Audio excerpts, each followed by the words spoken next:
central push, Biden ended up winning it by 8 points. Hillary won it by only 3. You go to Montour County, Pennsylvania, Danville, which is, in the T of the state, a pretty rural setting. Biden, and this was his biggest performance in the state, lost it by only 21, whereas Clinton had lost it by 29.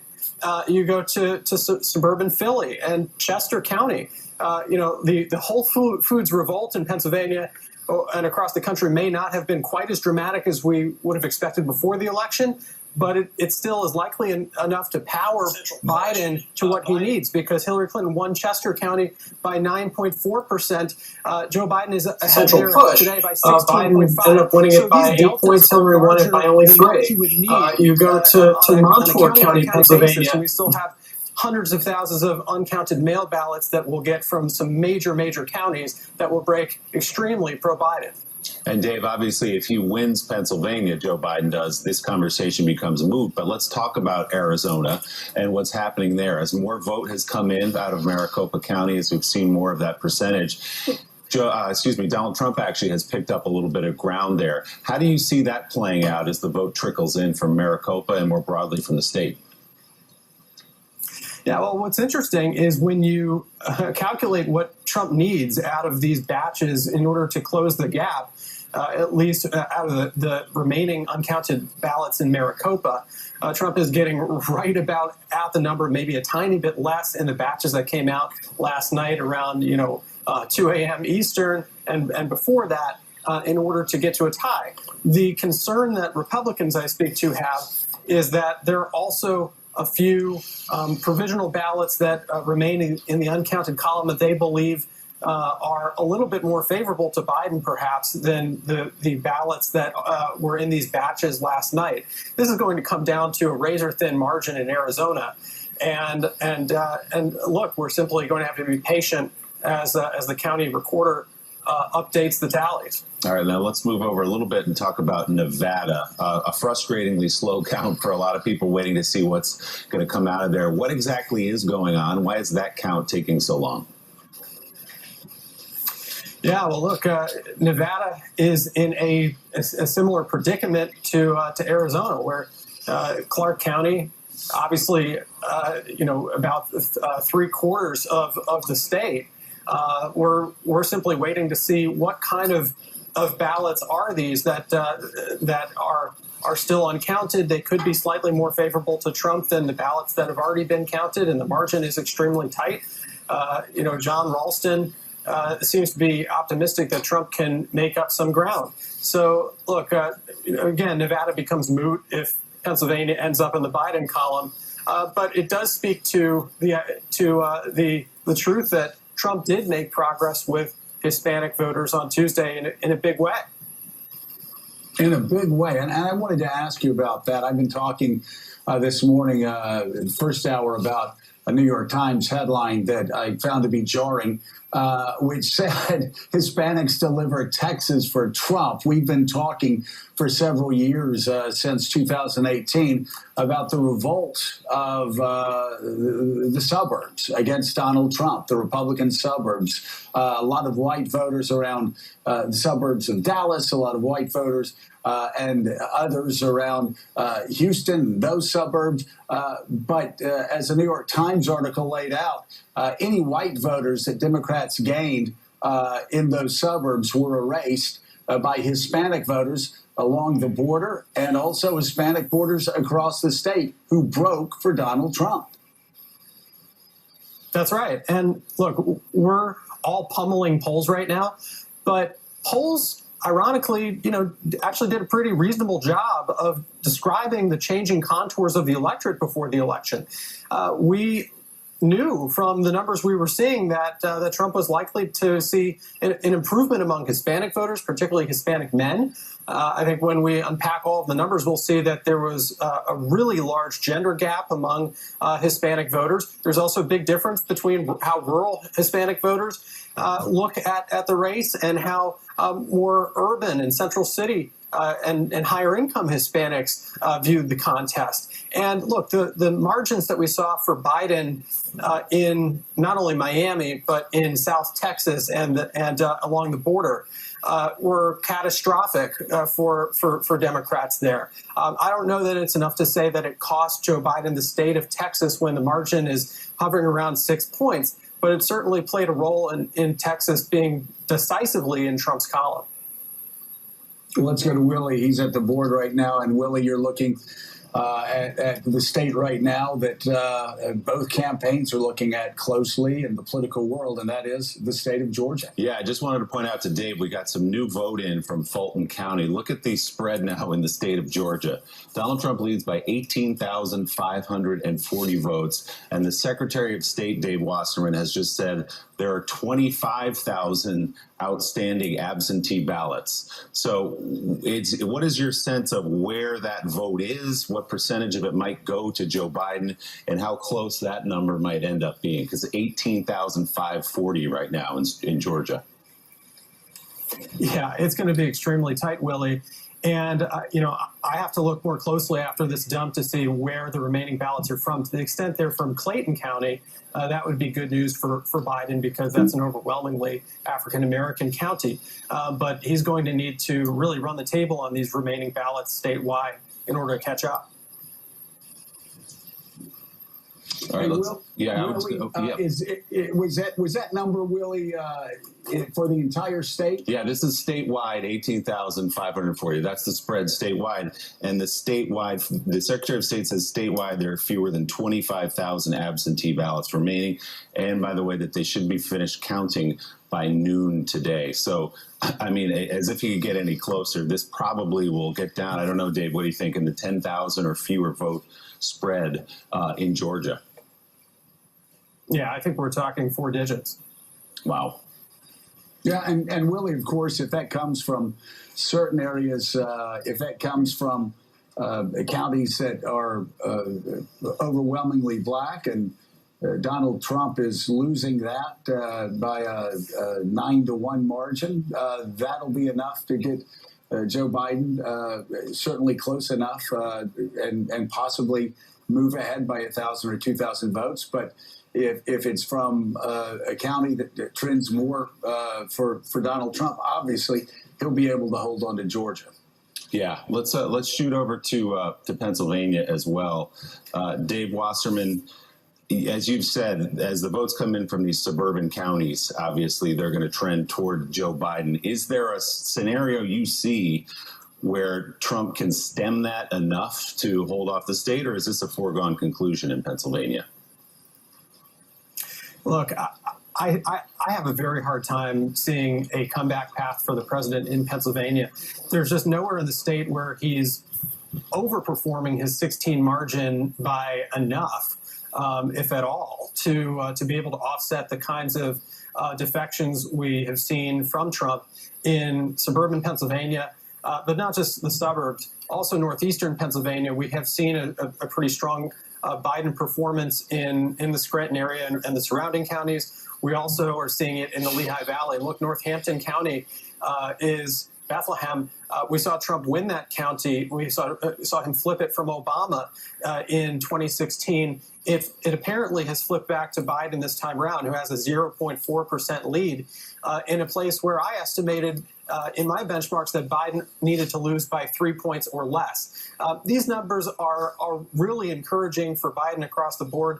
And I was speaking with a congressional Republican who pays close attention to these numbers last night, who admitted that Trump is in deep trouble in Pennsylvania.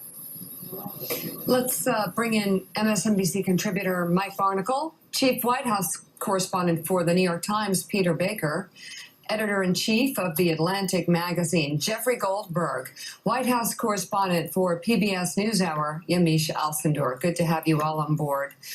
Jeffrey Goldberg, I'm reading a piece in The Atlantic about the amount of people who voted for Trump and what it says about our country. What do you make of the results so far? As this piece by George Packer, I think that's the one you're referring to, says, are a bitterly and seemingly permanently divided country. There's two Americas. We have another piece by Ron Brownstein that talks about acknowledges kind of a cold civil war, that the country is split down the middle, and that one side is just not understanding the other side. Both sides don't understand each other, and that we live in a social media environment in which differences become exacerbated. And it's there are a lot of people who simultaneously recognize that there's a high likelihood that Joe Biden is going to win, and then this uniquely, from their perspective, uniquely terrible president is going to go, and yet they're feeling awful about the current conditions of the country. I think that's kind of the dominant mood, is sort of relief and also disgust. Yeah, and George Packer actually will be joining us tomorrow on Morning Joe. Yeah, and Mike Barnacle, this would be the first time that Americans have had this reaction. Of course, you can go back, obviously, to the founding of the Republic. You can go back to the election in 1800, which was John Meacham, who wrote, of course, an extraordinary book on Thomas Jefferson, has long called that one of the ugliest presidential campaigns. But even in more recent times, Republicans reacted viscerally, with visceral hatred about Bill Clinton when he got elected president of the United States. George W. Bush was called a Nazi for 8 years. Barack Obama, Donald Trump started really promoted the birther racist conspiracy against him. We've been through some pretty tough times. It just seems to me, if Joe Biden is elected president of the United States, that's the battlefield that he walks out upon politically, and it's his job to try to bring us together. And don't you think, knowing him as long as you do, that that's exactly what he's built to do? I think Joe Biden thinks and knows and feels very strongly that job number one when he gets back is to expedite a vaccine to really rid this country of the virus. But the other aspect of that job that is going to be all-time consuming is the one that you just described, Joe. And the Packer piece is really interesting, as you'd expect from George Packer.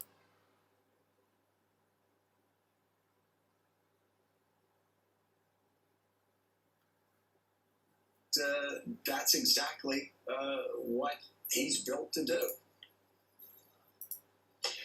I think Joe Biden thinks and knows and feels very strongly that job number one when he gets back is to expedite a vaccine to really rid this country of the virus. Here in But the other Nevada, a flashy headline of thousands of complaints, but no actual evidence to verify it. The Packer piece is really Yeah, it's all good information to share. Just because you file a lawsuit doesn't mean it's valid. Just because you appeal it doesn't mean you're going to be successful. Kara, thanks for giving us a little context there. Thank you. So, turning now to the global markets, just to see how stocks are responding in the lead up to an impending presidential announcement. In Asia, shares closed higher in China Thursday after polls showed Democratic hopeful Joe Biden widening his lead over President Trump. The Hong Kong index led gains in the continent's major markets, with stocks in Japan, South Korea, and mainland China also rising. Here in the U.S., stock index futures are also pointing higher in the pre-market. Contracts tied to the Dow were last up around 220 points in the early morning trading. The S&P 500 and NASDAQ were also in positive territory. And we're going to have more on this when the markets actually open during our 9 o'clock hour. Turning now to the latest on the coronavirus pandemic. The U.S. has shattered its previous record of new COVID-19 infections in a single day. For the first time since the beginning of the pandemic, over 100,000 new infections were reported yesterday. That is according to the COVID Tracking Project, and brings the country's case total close to 9.5 million. More than 233,000 Americans have died as a result of the virus. Meanwhile, globally, there are over 48 million reported cases of COVID-19, and more than 1.2 million people have died. The World Health Organization has warned the global death toll could hit 2 million before an effective vaccine is widely distributed. And the virus is also surging in some European countries. Starting tomorrow, Italy is going to begin a localized lockdown to help stunt its recent surge.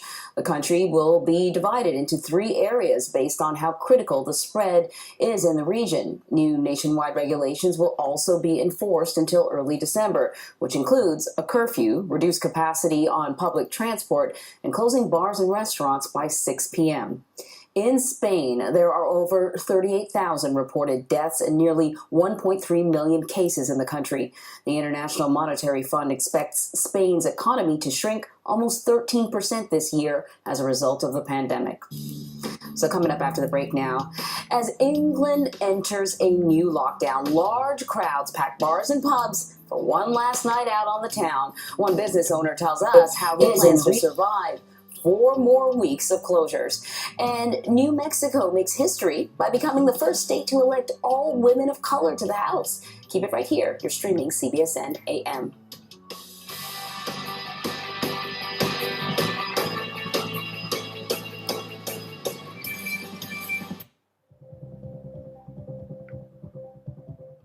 These are hard, tiring, taxing jobs, even before coronavirus came. This is my Clorox wipes, my Lysol. I have no idea what I'm walking into. I don't know if the customers are carrier. Pointing out west, because Arizona and Nevada, 2 states that have been trending for Joe Biden in the early count. He's been leading consistently in both of those states. If he wins in both, he is over 270. He becomes, for all intents and purposes, the president-elect. If he were to lose either of those states, then he's got to turn his attention back to the east. And the most tempting target there, Pennsylvania. Right now, the vote count continues to show Joe Biden trailing, but we know that the mass of uncounted votes, most of them are going to get processed by close of business today. We also know they're mostly from urban areas, and there are a lot of ways to read that data and think that is where Joe Biden makes up a deficit and turns out on top, flips the blue wall. He becomes president that way. And the other tempting opportunities, if you will, looking down south a little bit, North Carolina, not projected, but probably less likely to break his way. But Georgia it could end in something close to a tie, within a few thousand votes either way. I know our data analysts are being very careful in trying to analyze that, knowing that the number of outstanding ballots is shrinking fast, as has been Donald Trump's margin. So that would be another opportunity for Joe Biden to hit 270. Meanwhile, the other side of it is that Trump really needs to win at least one of those western states where he's been trailing, and then essentially sweep the rest of the map. Biden right now is projected to win Michigan and Wisconsin, key upper Midwest states that Clinton lost in 2016. How important is that? Yeah, it has symbolic value, but of course also substantive value. The reason that she lost them was indicative of some of her struggles nationwide. Biden cast his entire campaign as being able to appeal back to voters like that. He launched his campaign in western Pennsylvania. He was very, very much trying to cast himself as a creature of the upper Midwest, even though he's from Delaware primarily.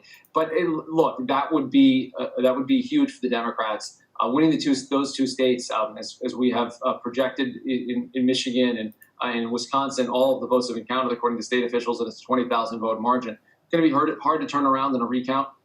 I think we've heard a lot of terms tossed around about legal challenges. You need some kind of a basis for it. You also need to show where you might get those votes back, because it's just hard to imagine any recount bringing around a margin like that. So that's a pretty solid lead in Wisconsin and a much wider one in Michigan. And then we're going to wait on Pennsylvania, because that's the third part of that key equation.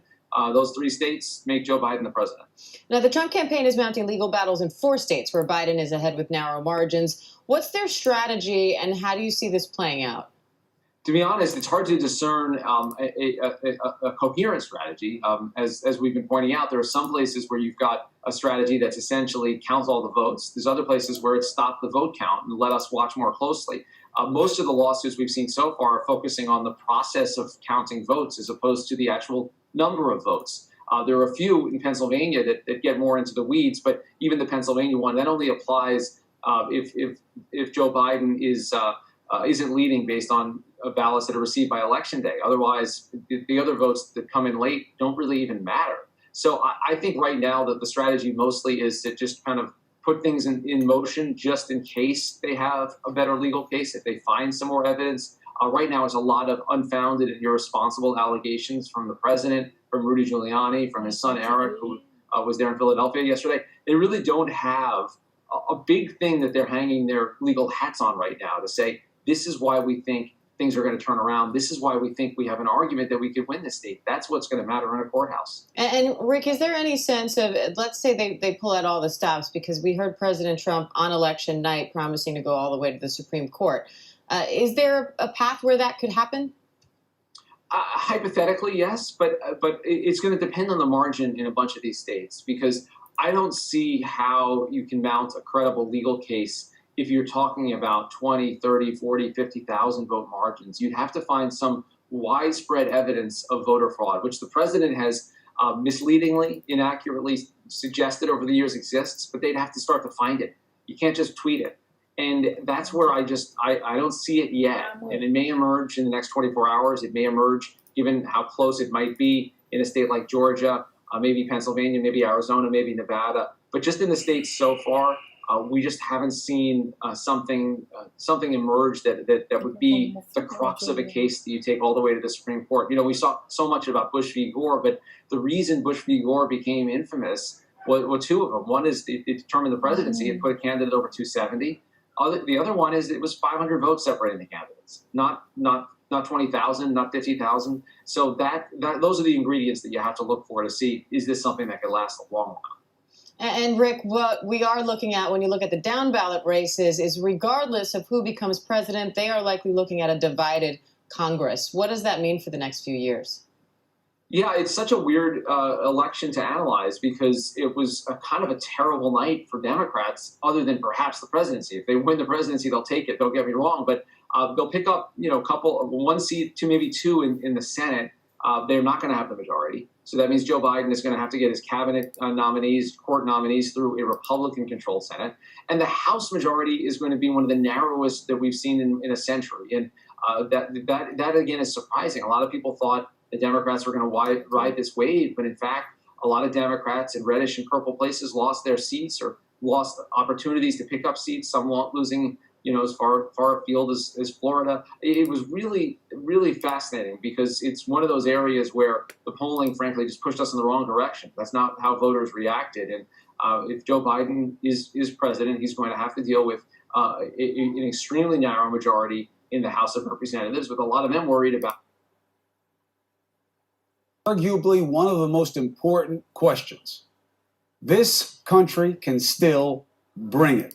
The level of participation is outstanding, especially during a pandemic, at a time that disillusionment and people's desperation is at an all-time high. They still stepped up and voted in a way that I haven't seen in my lifetime.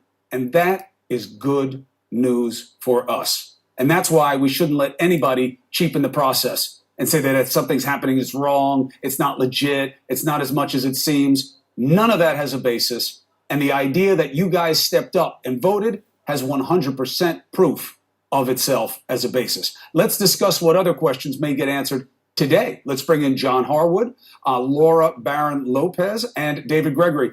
Greg, we just heard from that county commissioner in Fulton County in Georgia. 11 o'clock, they're going to give us another batch. We're expecting numbers later tonight from Arizona. Also this morning, we're going to hear from Nevada. Could today be the day that this race really takes definite shape? I think it could. I think it could, because we're just getting closer to the finish line of the counting, and it's remarkable. You know, the level of participation is something that I've been thinking about as well, and it's important. It's also been motivated by fear. And so there's a lot of darkness and a lot of heaviness in our election season because of the fear of 4 more years for Trump, the fear of the left and what Biden represents. The rigidity of the differences in this country are really playing out. And what I've been thinking about this morning as we take such a granular look at the vote is the obvious point. Why mobilization is so important. If you're looking at the outstanding vote for Joe Biden, it reflects an emphasis on, first of all, mail-in voting to make sure participation would be high in a pandemic because there were real fears about the dangers for older voters and others to actually show up to the polls. So you have that piece. You look at the level of participation and the mobilization of African American voters in some of these key areas that we're talking about in Georgia and in Michigan.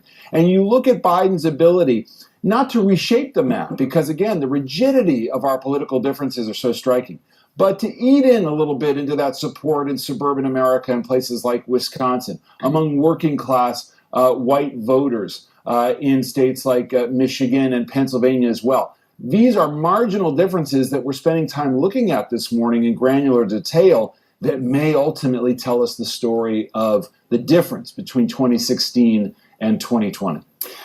Laura, things are tight. This race is tight. We could have a recount. We could have 2 recounts. We may have none, depending on Pennsylvania, because the other recounts wouldn't matter if the margin there is right. But what is, you think, the story of what the turnout and the tension between the two sides will be? Will this be a demonstration of strength of this country, or do you think it's going to be a tale of two cities? I think it's a bit of both, Chris, which is that, look, I mean, as you said, turnout is strong. I think it surprised actually a lot of people, given that there was a pandemic and there were concerns throughout the process about whether or not that would deter people from voting, whether or not vote by mail options would be enough, given also the president's attacks on mail voting that were unfounded and what that could do to dampen turnout. But despite all that, we've seen an increase across the board. We also saw an increase among young voters in turning out, especially in the early vote. And so that's another story that we'll look into as we see the different pieces of the electorate that a lot of the big policy proposals that Biden has been talking about. We know that a president sometimes only gets one big item during their first term. And he has a lot of things that he wants to address if he is ultimately the winner. So I think that speaks to this tale of two cities, as you said, Chris, which is a country that has divided sides, and that's why it's so close. Yeah, I mean, I'm not a big red-blue person. I'm really a have-not person. And I think class is really what's playing out here, and you conflate it with color, and you get the rift between have and have not in this country, and it has to be addressed. We just haven't found the right way to do it, John. And that leads me to the idea of messaging. And do you think there's a chance that Donald Trump finally picked the wrong thing to bully and disrespect, which is the election process? Because